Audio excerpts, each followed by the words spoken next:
All right, guys, welcome back. So this is the third episode of doing this podcast. So super excited for this guest today. This guy is absolutely crushing it. He's in San Diego, but also in the Riverside County market as well. We actually share some of the same market. And I thought, what better to bring on someone, that's doing something really similar to what we're doing, and just working at a super high level in the real estate industry right now. So Ron, if you want to jump in, say a little bit about who you are, what you guys are doing. I'm sure people are going to be super excited about listening to what you have to say today. Yeah, thanks for having me, Peyson. I'm glad to jump on their new podcast. And so I run a team called Homebase. We are based in San Diego. We're in San Diego and Riverside County. Last year, we did 208 transactions, just right under 125 million. And we're actually pacing a little bit ahead of that this year. And just give you a heads up on kind of how I built my business. Mine was mostly through online leads. So we're a big online lead team. About 65, 70% of our sales come from online leads. Obviously, Zillow Preferred being one of the bigger ones. I think that's how you and I met through Zillow Preferred. We did that shared meeting in your office there. And so that's mainly how I built my business, was through online leads. I think in my first 2 years of being licensed, I didn't do that well. But in my first 2 years of being licensed, I sold one house to a person that I personally knew. Everything else was to total strangers. So I built my business a little bit differently than most. I know definitely a lot differently than how you did. But I think it's a good lesson and something to talk through, as I think new agents go to a convention or they see someone on stage and they try to build their business the way the person on stage did. And if I would have built my business like you, I've done hundreds of open houses and I've closed one deal from an open house. And so I think, don't copy what someone else does. Try what everyone else does, but find what you're good at and don't try to be someone else. And I know that you built your business and crushed it on open houses, and that's kind of like how you got your big start.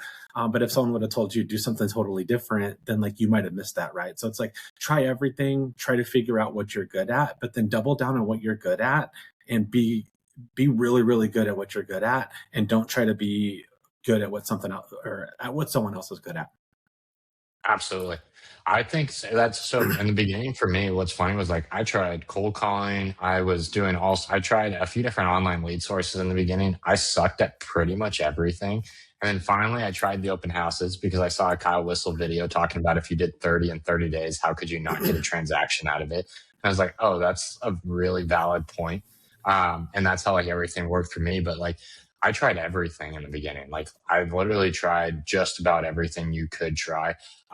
And it was all because one person would say, hey, I'm really good at calling expired. So then I was like, okay, I'm going to call expired and see how that goes. And then I sucked at it. And then it was hey, I door knock, houses all the time. And I was like, okay, cool. I'll try door knocking a little bit. Got kicked out of a community. I'm like, okay, I don't really want to do this. And it's too hot here. So it's cool to hear all the different perspectives. Was your business mostly built on Zillow? I know we both have the Zillow connection. Was it mostly built through Zillow, or did you use other, online lead sources as well?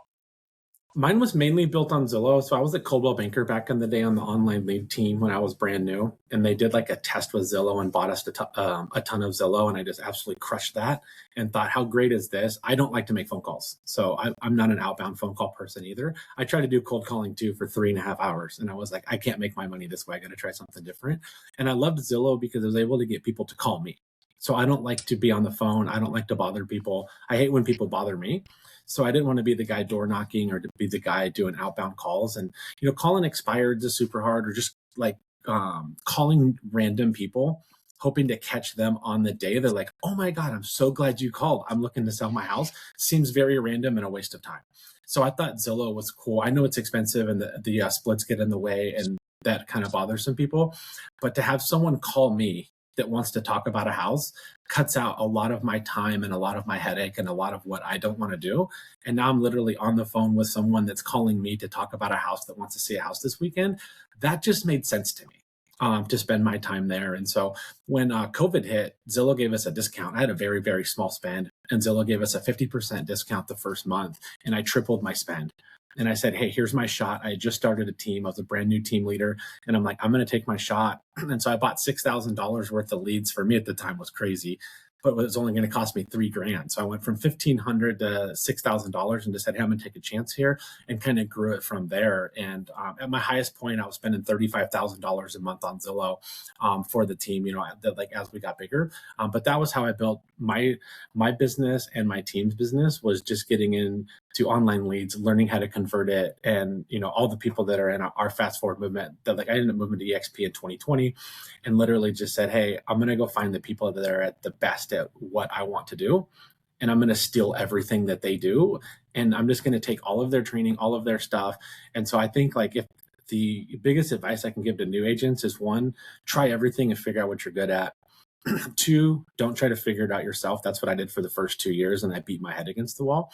Find someone that's doing what you're good at, what you want to do, and just steal their stuff. People are more than willing to share. Grab their playbook, find out what they do, join their team calls. I think our industry is more open than most people think. So if you called someone and just said, hey, like Peyson, I want to learn how to do open houses. Can I come to your team meeting and travel out to Palm Springs and visit you? I'm sure that you would always say yes to that, right? So someone can come in to do that. If someone wanted to come into one of my office meetings or join my office meeting to learn about a certain subject, I'm down for that. Like I'll let people do that. So I think taking that time to just raise your hand and say, hey, this is what I want to learn. I don't know how to do it that well. Who can help me? Because I always tell people I can find you the answer to about anything. I'm not saying I have the answer, but I know who in my group has the answer, and I can connect you to someone that can teach you what you want to learn. Yeah, no, absolutely. And I think one of the biggest things for people right in the beginning too is raising their hand, and is, just reaching out and saying, hey, can you help me? I think a lot of agents are too scared to do that. It's kind of like prospecting, right? Like they're too scared for the no. But I think doors open for me because I reached out to people and just said, hey, what are you doing? How can I, emulate what you're doing? And that's like when I first got started, I met this random guy. He was at I think he was at Benny and DeVille at the time, and he had just sold like an $8 million house. He was young. And I was like, how did this guy do this? And I can't even sell houses. So I DM'd him on Instagram. I was like, how did you do this? So then we started talking. I ended up moving over to Compass with him. And he's who connected me to Mark, funny enough, Mark Pattison. And that's how I ended up getting over here. But what was funny was it all just started because I happened to see someone online sell a cool house. And I was like, I want to copy what that guy's doing. So I reached out, and the chain of events, you never know what happens by just, sticking your neck out there a little bit and just saying, hey, can I get some help? Yeah. And I even think there was a time where I called Kyle Whistle and I was like, hey, I need help, but I don't know what I need. I'm so lost and I'm so backwards. Can you jump on a call with me and I can walk you through all of my problems and tell me where I should start? Because sometimes you just don't know. You're in the mess of the everyday. You're working 60 hours a week. You're working 7 days a week, and you're running in circles, and you don't know what your problem is. And just to have someone who's executing at a much higher level than you break down your business for you, or say hey, you're concentrating on.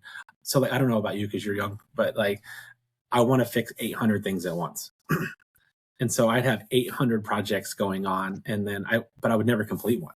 And so it was more of less getting someone to narrow me down to say, hey, why don't you fix 2 things this quarter and then worry about 2 things next quarter? Because you have 800 projects going, you're trying to fix everything at once, where you know what I mean? So I was stuck in that. I have ADD mind, and I'm just I want to fix everything all at once. And you want to make everything perfect next month. And especially with the pressure we have with Zillow and the pressure to hit numbers and to convert, it's hard to say okay, in the next 9 months, we're going to do all of this. Cause you're I may not be around in 9 months, right? I got to figure this out in 30 days, but it's just trying to make those small tweaks to your team and the small tweaks to your business of fixing 1 thing a month is going to get you much further than trying to fix 20 things in the same month and not getting anything done.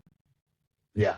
No, I totally agree with that, because sometimes I'm starting this project here, starting this project here, starting this project here. I feel like most of us end up have some type of ADD, ADHD, something. I think that's what it helps us, but then it also is what kills us at the same time, because it's what I think allows us to push and grow, but then at the same time bottlenecks us, because we're so all over the place, and you have to find a way to lean in and just focus on a couple things at once.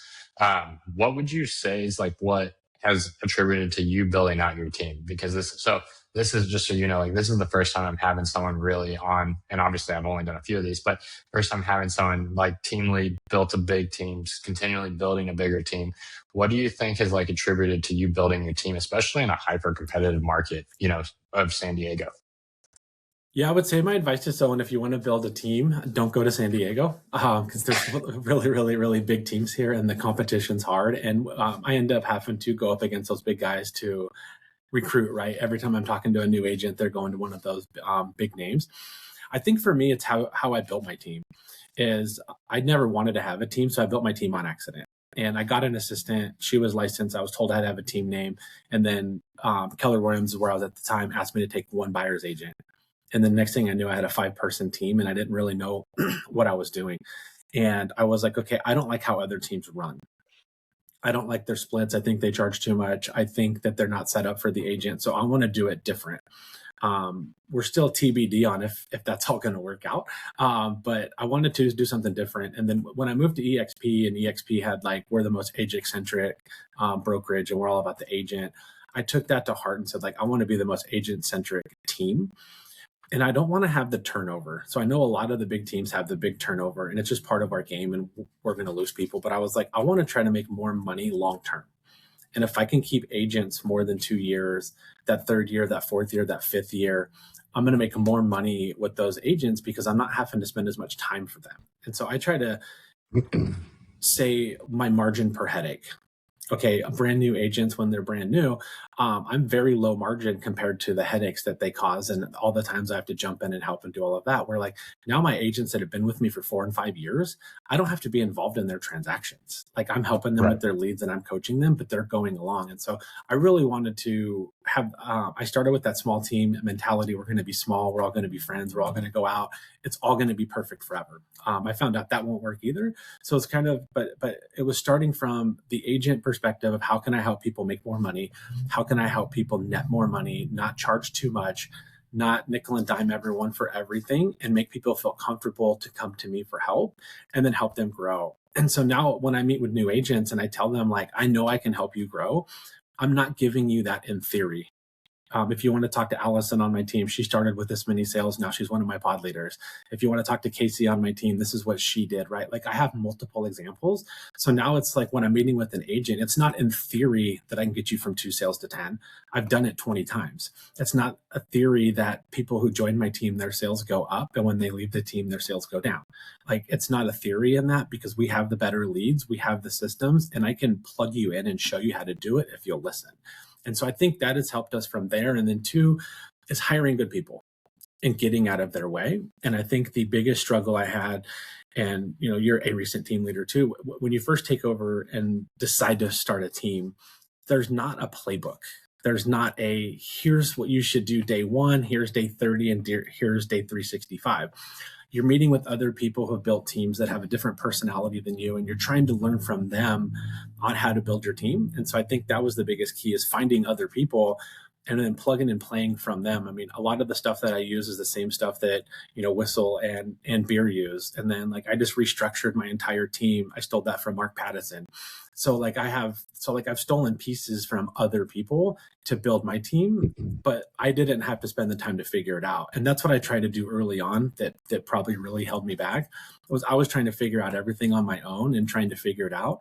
But I was also a brand new team leader. I was also trying to transact so we could pay the bills. I was trying to figure out like how to do lending and how to do this and who do we use for escrow and title and how do partnerships work. Like there was just so much happening at once that, again, like we talked about earlier, I was trying to fix 100 things at once and getting nothing done. But I was also trying to go sell 20 houses a year myself to make sure that the team could like survive, to pay the Zillow bill, to grow, to recruit. So, trying to do everything all at once. And I think once I narrowed that down, and I think the other problem that we do, especially being a team leader, is we want to fix everything and do everything. It's figuring out what you're good at and what you're not, and then And hire hiring it out. people for what you're not, and just saying like, I'm never going to be good at this. Like, I'm never going to be a marketing person. I hate marketing. I hate everything about it. So it's like, hire someone that's good at it to do it for you, and then tell you what you need. I hired, my first assistant in 2019, thankfully is still with me. She's my transaction manager now, and she's done over 700 transactions as a transaction manager. So like, her knowledge level and what she can do and teach people is much better than most. But also, like, I stay out of her way. Like, I used to have to, I always joke with her that I had to train her because she was brand new. But like, now I call her for transaction questions. I call her for contract questions because she's seen it so much. And so I think it's finding the right people and good people, and then giving them what they need to succeed, and then getting out of the way. Yeah, no, 100%. Because in the beginning, I'm really bad with all like the technical little stuff. I'm very like big picture. So I brought someone in that's very detail, oriented, and thinks very like, they think small, and then I think really big.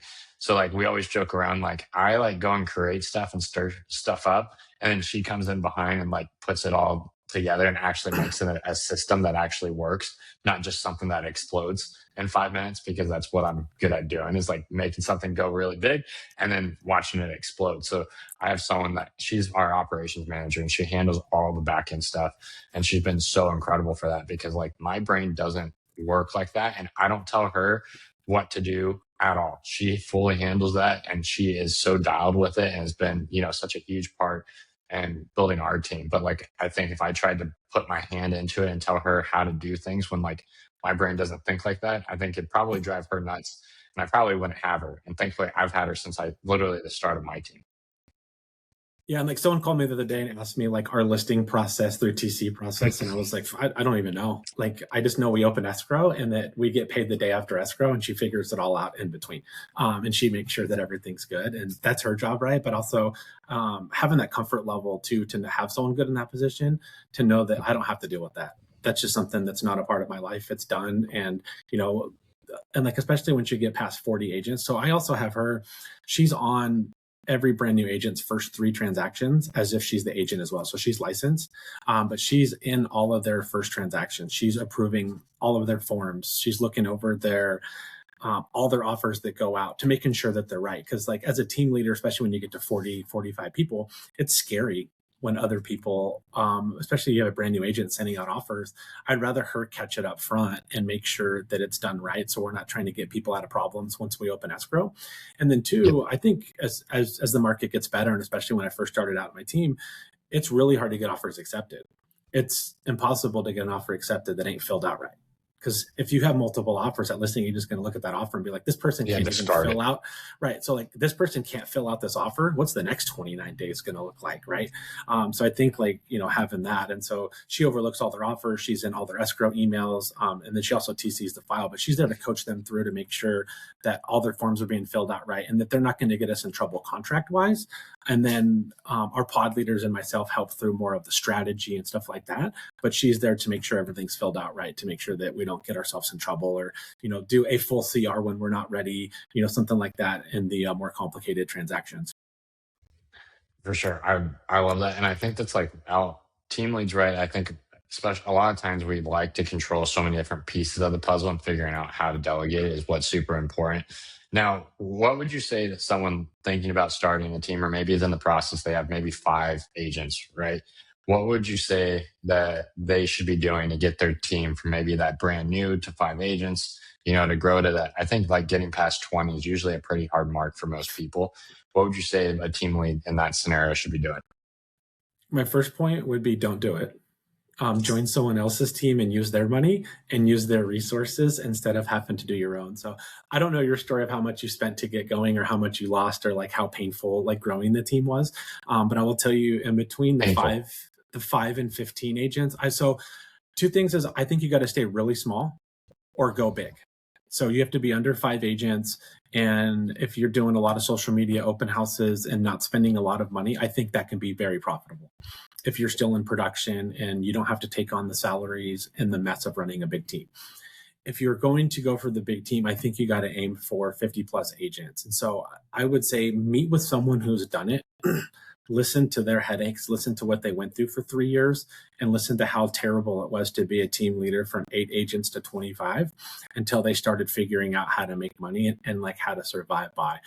Because I think if you don't want to manage the 50 agents and you don't want to deal with the big team, owning a team is probably not for you. And I would look out for other people that could you join their team and run a team under their team? Could you run like your own pod under their team and borrow their leads, use their technology? And like, so like I always have new agents that I tell them, if I could go back, I would use someone else's money and someone else's experience to get where I wanted to go instead of my own.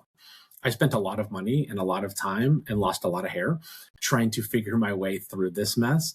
And I think that like if you join someone else's team, that like I don't know about your team, but like I don't have any fees per month. So someone joins my team, they pay whatever EXP's fee is, $85 a month. So whether they're a single agent or on my team, but they get access to a team coach, training, pod leaders, leads, technology that probably yourself would cost you $500 to $1,000 a month to pay for yourself. You could literally join a team and get all of their stuff for free and never pay them a dime. And you're only going to pay them if you close a deal. So when I first started out, I'm buying Zillow leads and I hired a Tom Ferry coach and I'm trying to do mailers and I'm trying to build a website and all that stuff was going on my credit card. And I think by the time I first sold my first house, I was only to pay off half my credit card that I'd ran up trying to figure out how to get my first sale, right? But if you can go join someone else's team, you can literally steal their process, get everything you need from that team before you pay $1. And then you're only paying a team if you close houses. So I always tell people, like, I have the perfect alignment. Like, if you join my team and you never sell a house, I never make a penny. So I am incentivized to help you sell houses, to give you everything I have, everything that I can find to help you be more successful. Because the more houses you sell, the more I sell. And so I would tell someone who has like a small team, if you want to stay a ninja team, talk to another team leader in your market and say, hey, could I partner with you? Could I use your technology? Would you be willing to share your leads? Would you pay me like an override on that?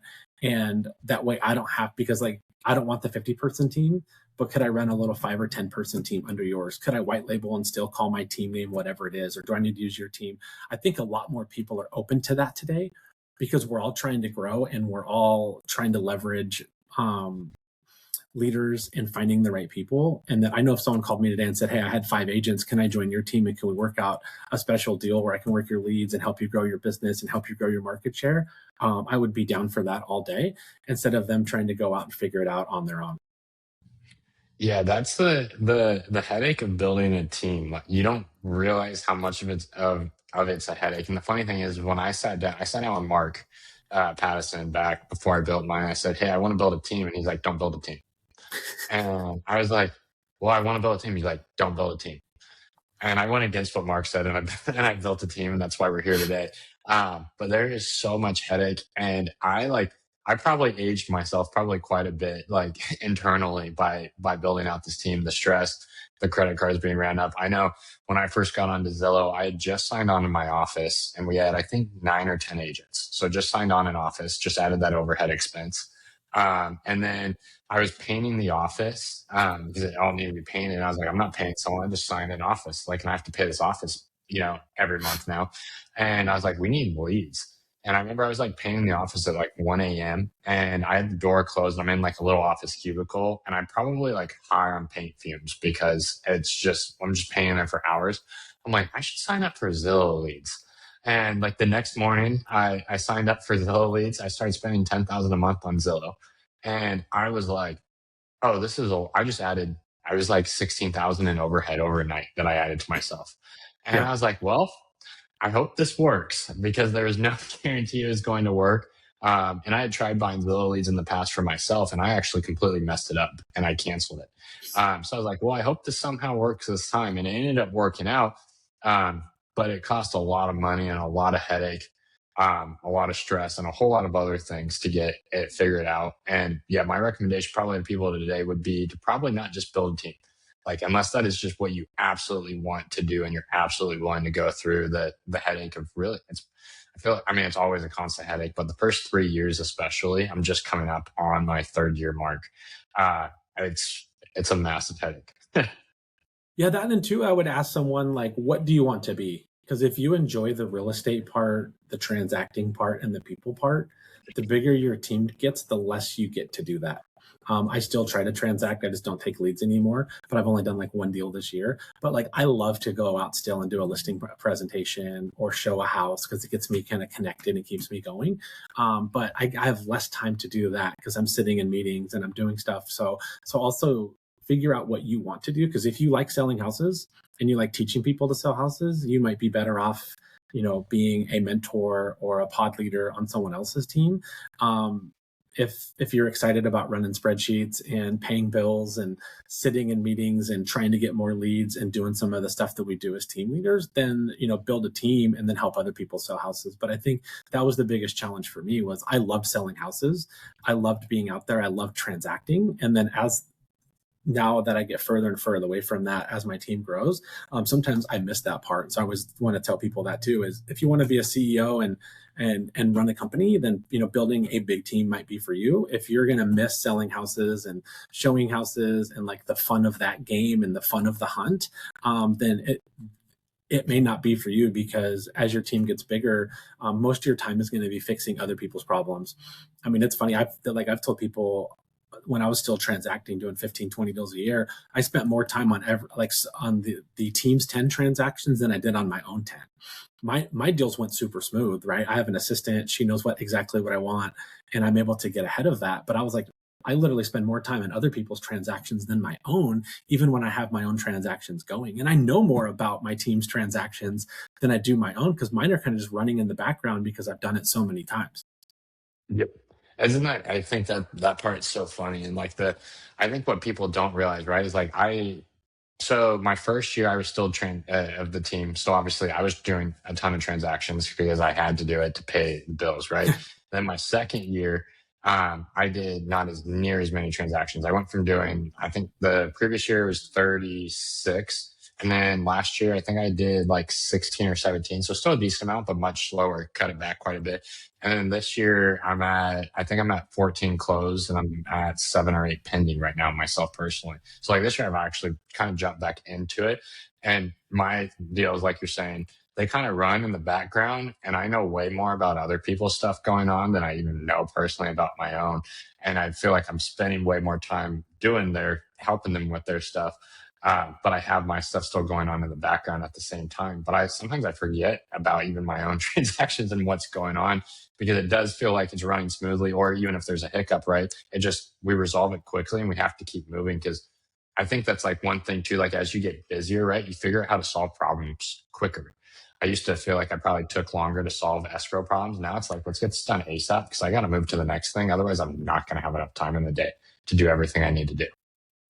Yeah, exactly right. And then also too, the biggest thing that I think people miss is reps matter, right? I always tell people that I'm really, really good at solving problems and fixing escrows. Like that's like my secret power. But I tell people I've done it over 725 times. So the reps and the practice help. Was I this good at solving problems my first 10 deals? No. I was the guy calling everyone in the world that would answer their phone to ask all my dumb questions because I didn't know what the hell to do, right? So that's why I try to tell people, like, get in and build your business and go fast, because the more deals you do, the more you're going to learn and the better you're going to get at it. Your first couple of deals, I mean, I have a brand new agent in a three-way deal right now. Not optimal to have an agent that's never transacted doing a three-way transaction, and he's on leg 2 and leg 3 of a 3-leg transaction. Not optimal. But when he gets out of that and moves to a normal transaction, he's going to be like, oh crap, this is really easy, right? But also we're there to help him through it and manage through it, right? But I always try to tell people, like, grow your business as fast as you can and get as many transactions as you can. I can put you in all the classes in the world. I mean, we have them, right? I can send you everything. You're not going to learn what you're doing until you actually transact, until you fight with a seller that's tough, until you fight with a buyer that's tough, until you deal with another agent that's really, really hard to deal with, until you get a loan that's a total mess that you can barely fix. Until you get through that multiple times, you're not going to be that good of an agent. But once you get through all of that, and I personally think through coaching agents that it's around your 6th deal and your 10th deal. Once you've been through your 6th deal, all of a sudden you've been through a little bit of shit and you know what you're doing, and now your confidence goes up. But your confidence not only goes up in the transaction, but it goes up on your phone calls. Now you're not scared of your buyer or seller asking you a question you don't know the answer to. Like, you're like, I know what I'm doing. And then once you pass your 10th transaction, you're like, okay, I got this. Now when you're at that listing appointment, because I always tell people your client can what if you to death. What if this happens? Mhm. What if this happens? What if this happens? And when you're brand new, you're just like, I really hope, like, your whole goal in your first couple listing presentations is to get the hell out of the house. Because you're like, if they ask me another question, I'm not going to know the answer to it. And once you've done it 10 times, you're just like, hey, this is no big deal. Like, they could ask me anything. Like, now I know my contract. If they ask me any questions about what if the roof, or what if termite, or what if this happens, what if the buyer does this, you're like, now I know the answer. So now I'm not scared. Now I'm excited to be there, and I'm excited for this meeting to go longer. Where I remember on my first couple of times, I was like, I really hope they don't ask any questions. I didn't even care if I got it. I just wanted to get out of there before they asked me any more questions. Yeah, no, I remember that exact feeling of like being like super scared and like nervous to go into a listing. And like right now, I just came from one and we were sitting on the back patio, like on their patio furniture. We were both just like chilling, just talking by the end of the conversation. And this was a nice high end luxury listing for our market. And like we're both just having a good time just talking. But like me back when I first started, I would have been literally scared, just literally terrified, been like, how the heck do I get out of here? Super nervous, probably uptight. And this time I'm just drinking my coffee like it's like another morning and I'm just talking to someone that I've known forever. But it was a listing appointment. And so I think like once you get the repetitions, because now I'm over, I think I'm over 400 transactions now lifetime.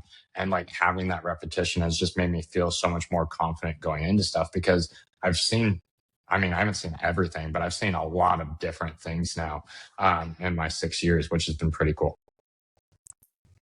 Yeah, for sure. And then I also think too, like, your first time, I know when I was a brand new agent, I said I was only going to help buyers because buyers were cute, right? You picked them up, you drove them around, and you were free.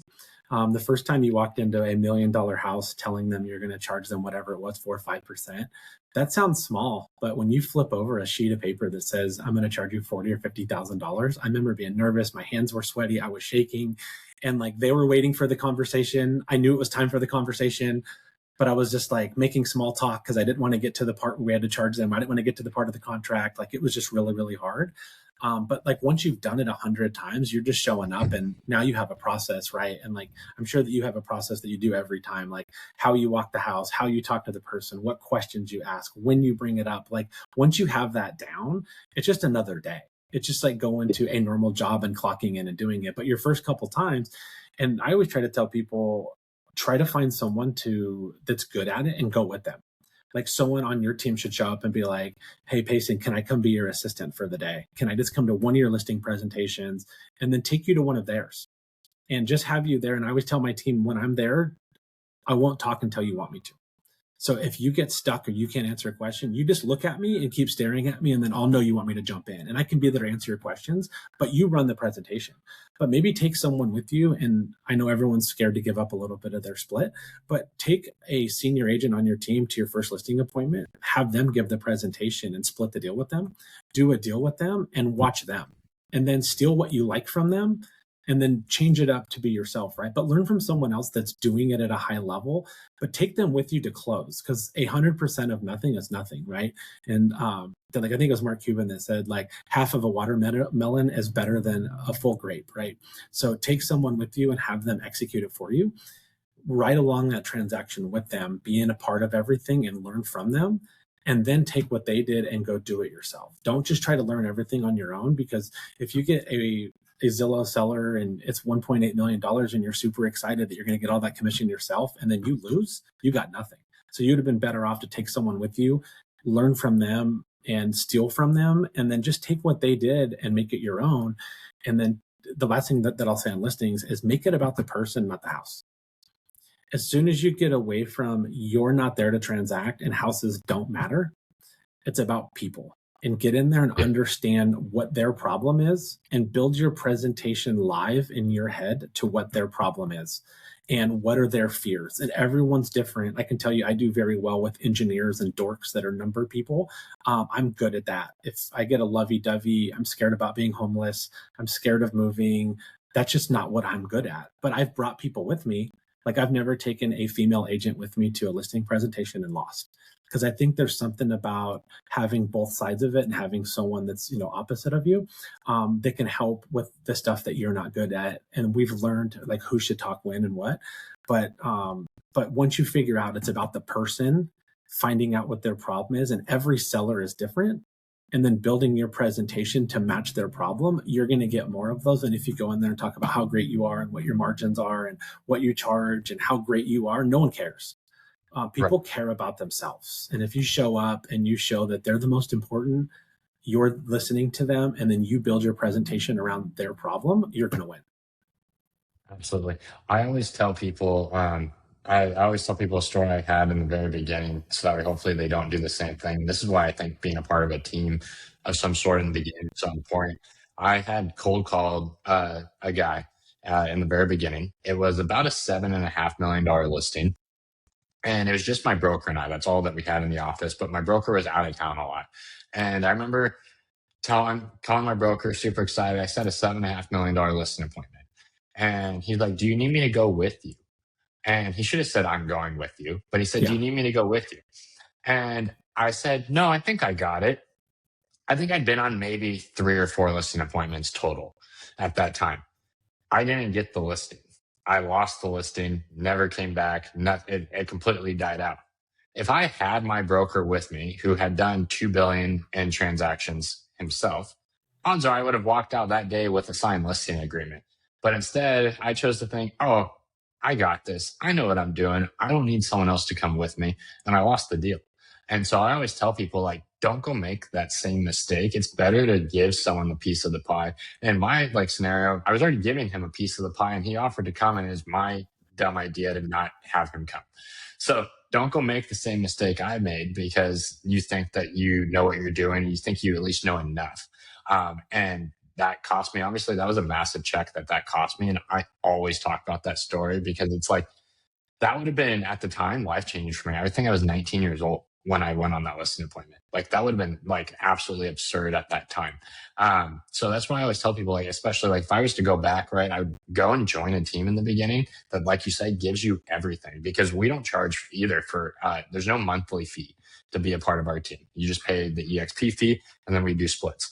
And so like for someone to be able to have all these tools, resources, training, leads, everything, and then our transaction experience on top of that, I think it's invaluable. Like there's really not like, I don't think there's anything more worth it than that. And I would pay so much to go back and be able to do it that way rather than my first 3 years, like you said at the beginning of this, just banging my head against a wall, trying to figure out what works and spending a ton of money on things that just absolutely, didn't work. Yeah. And the part that people will never understand if they join your team day one, they have access to, I can't even think what I've spent on my playbooks, what I've spent learning, and the time that I've spent and the people that I've learned from. So someone joins your team tomorrow, they have access to the knowledge you have over your 400 transactions, all the time that you've spent with all the people in the fast forward movement, all the money you've spent on stupid shit that you shouldn't have, right? Because like you already paid the stupid tax, right? You've already spent the money on the shit you shouldn't have, and you've already built everything out. But you've spent time and in masterminds with all of these people to build all of this stuff. And literally, someone can walk in tomorrow with no money down. They don't pay you 1 penny unless they close a deal, and they have access to everything that you've built and spent money on, and the experiences you have from day one. To me, is insane. And if someone would have broke it down to me that way in 2016 when I was brand new, when I was like, I want to make all the money and I'm not going to share with anybody and I don't want to ever join a team. If someone would have told me how much money I was going to spend over the next 10 years building my systems out, and the time I was going to spend on the phone with people and stealing their stuff and redoing it and not liking it and liking it, that someone could literally come in day one, no money down, no coaching program, no anything, and have access to everything in my database and our experience. And again, you only pay if you close. So it's literally like a success fee. And then you and I are set up where we don't make a penny unless these people do well. So there's no monthly fee. There's no coaching fee. There's nothing up front. It's just, hey, you join my team. I'm going to give you everything I have. I'm going to do everything I can to help you out. You're going to have access not only to you, though, how many people on your team are crushing it, and how valuable is it to be able to call someone else on the team and role play a bad transaction, to role play a request for repairs, to role play a problem you're having with another agent, a buyer or seller, and get there and call someone who's doing 15, 20 deals a year when you're doing one or two, to get them to help you so that you can succeed. And some of us early on paid for coaches. And, I think Tom Ferry back in the day, I was paying $1,500 a month.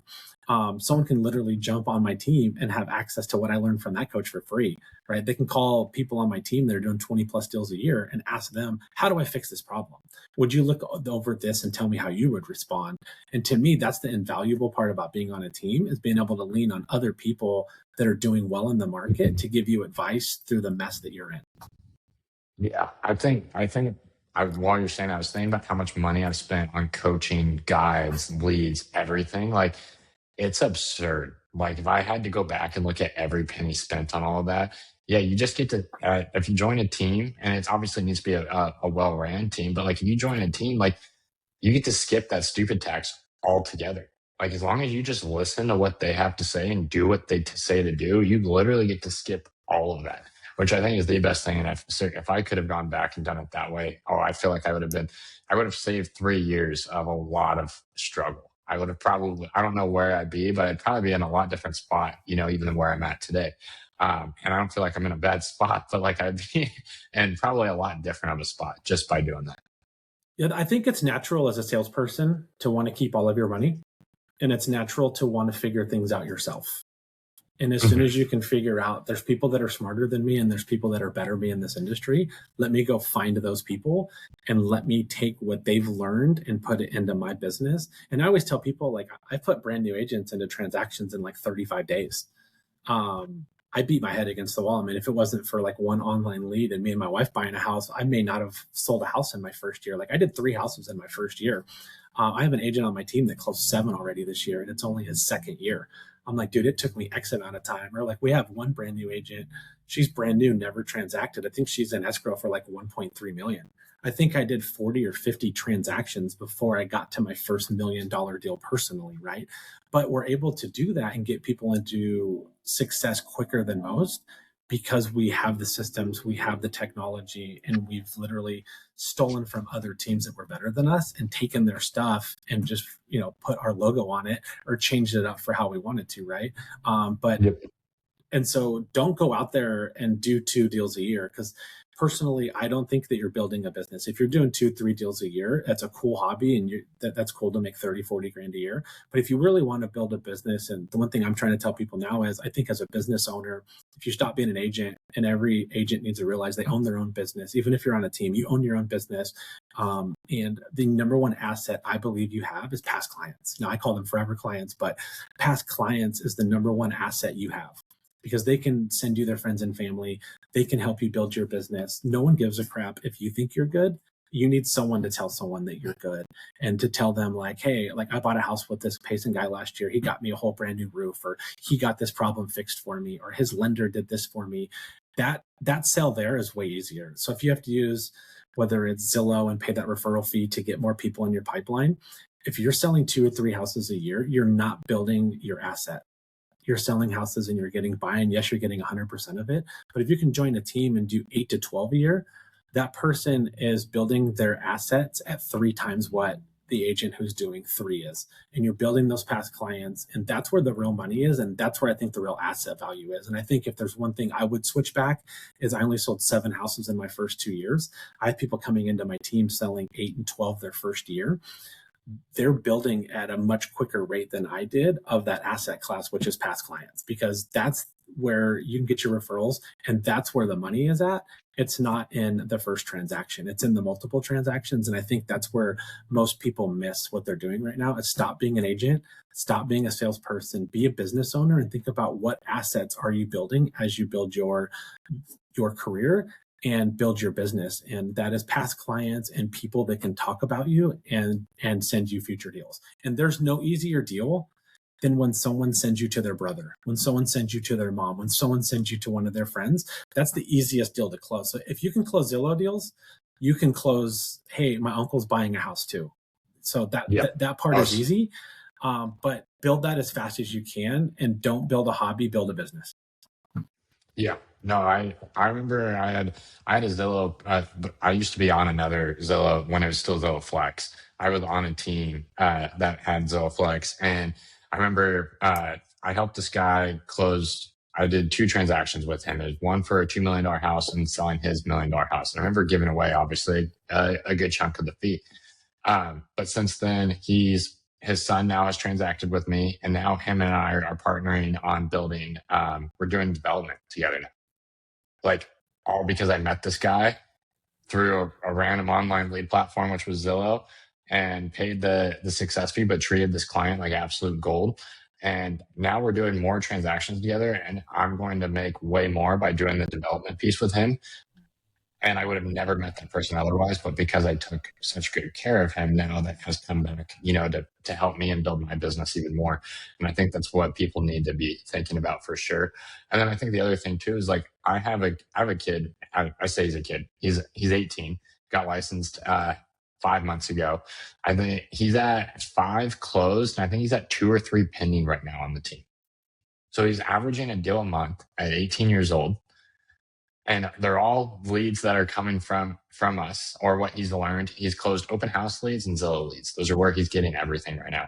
He's going through our pond like crazy, and he sits open houses exactly how we taught him how to sit open houses. And he's closing some pretty big deals. Like he closed for us out here. I think he closed a 900K house, which is pretty big, especially to be 18 years old. Met him at an open house.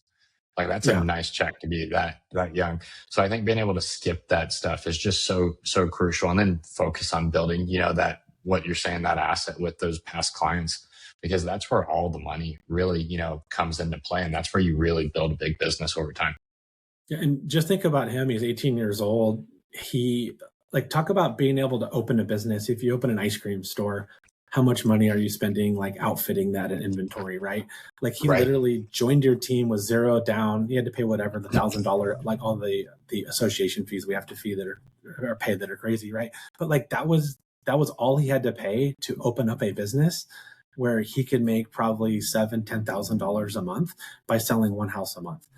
And then now he's building up, and he's much smarter than we were, because he's building it up. He already has 5 in his first year, right? He only has to sell. So this year he's going to sell more houses than I did my first 2 years. So his asset part is, on pace, much better than probably we were. But secondly, think about if you were worried about splits and you didn't take that lead, then how much worse off would you be today if you didn't have that client that wants to build with you, if you didn't do the son's deal right? So I tell people, do what you can to have as many real estate conversations with as many people as you can every week. And it doesn't matter if it comes off Zillow, if someone sees your logo and asks you a question in the store, right? And don't worry about, are they pre-approved? Everyone tries to overqualify everything.